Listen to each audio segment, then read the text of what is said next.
Met 256 deelnemers ging het Spinesport Rodeo Open van start. Na 2 edities van afwezigheid lijkt er dit jaar geen wolkje aan de lucht. Ja, weer mee. Dat is wel handig. Anders dan inderdaad, dan moet je gelijk eigenlijk gaan uitwijken. We hebben eigenlijk niet echt de mogelijkheid om, zit er beperkt misschien met het aantal banen dat je hebt natuurlijk. Dus we willen eigenlijk iedereen laten meedoen.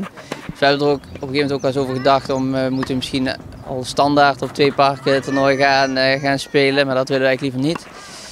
Dus uiteindelijk met het weer is het alles goed, dus kunnen we het. Het toernooi is een van de grootste in de regio.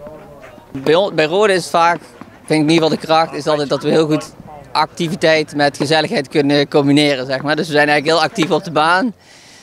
En daarna, als veel van de mensen een wedstrijdje verloren hebben, dus even 10 minuten even boos. Maar daarna kunnen we weer lekker met z'n allen een biertje drinken en elkaar voor de gek houden, zeg maar. Dus dat is een beetje wel onze cultuur, zeg maar. Het bestuur van de tennisclub zit niet stil. Dus we zijn ook met de commissie bezig om te kijken naar de toekomst. Daar willen onze leden ook in meenemen. Daar hebben we laatst in de ALV ook al over gehad.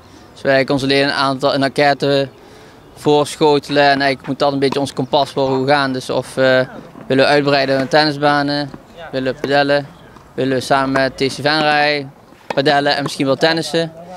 Maar dan zijn we ook weer afhankelijk van de gemeente of die daarin wil meewerken. Maar uiteindelijk valt of staat alles met wat de leden willen. Want uiteindelijk zijn we een soort slaaf van de leden, zeg maar, zoals het zo wil zeggen. Zaterdag en zondag worden de laatste wedstrijden van het tennistoernooi gespeeld op de velden van TC Rode. Veel wedstrijden. We spelen eigenlijk van 9 uur s ochtends tot 11 uur s avonds, zeg maar, op zaterdag. En op zondag ook de hele dag overdag. Dus mooie wedstrijden, halve finales en finales. Dus dat is altijd spannend, lange wedstrijden, goed weer. Leuke feestavond zaterdag, super druk. Dus we mogen weer. Dus kom kijken, zou ik zeggen.